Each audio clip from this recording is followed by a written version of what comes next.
मैं सिर्फ भाइयों ने सिर्फ ये दसना चाहना कि मैं बराबरी पार्टी ज्वाइन क्यों की और किस मकसद वास्ते की और मैंने इसका मंशूर क्यों अच्छा लगा जिस वास्ते मैं ज्वाइन की। मेरे जेड़े वडके हैं या वडेरड़े हैं जेड़े ऑलरेडी 50-60 साल तो 40 साल तो बाकी पार्टियां दे नाल चलते पैन, लेकिन वो इलाके दे विच नहीं जाते। इलाके दे विच कलोनियां हैं, घर हैं, वो जाके विजिट नहीं करते। वो गरीब लोगों दे जाके कन्नू फड़ लेंदे, आदन तुसा फलाने साइड ते वोट देवना है, वो बेचारे मजबूर हो जाते।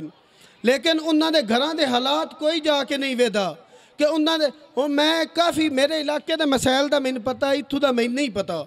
और जिस वजह तो मैं ज्वाइन किया वो इस यही वजह ही कि उन्होंने कलोनिया दे विच बेचारे गरीब लोग वो रहिंदे पैन, उन्होंने घरों के अंदर ही उन्हें खड्डे बनाए हुए हैं जिहदे नलकियां का पानी है, वाशरूमां का पानी है, और उत्थे वो जिंदगी इतनी मुश्किल गुजार रहे हैं जिसकी इंतहा ही नहीं।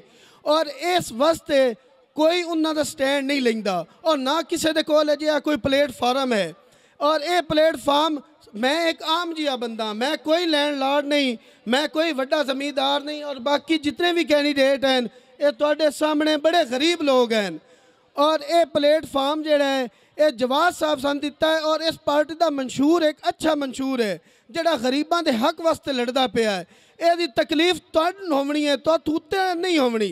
जिन्होंने तुसीं वोट देंदे हो ना उन्होंने तो कभी जाके पूछा उन्होंने तुहाडे घर के हालात का किसी ने कोई पता नहीं।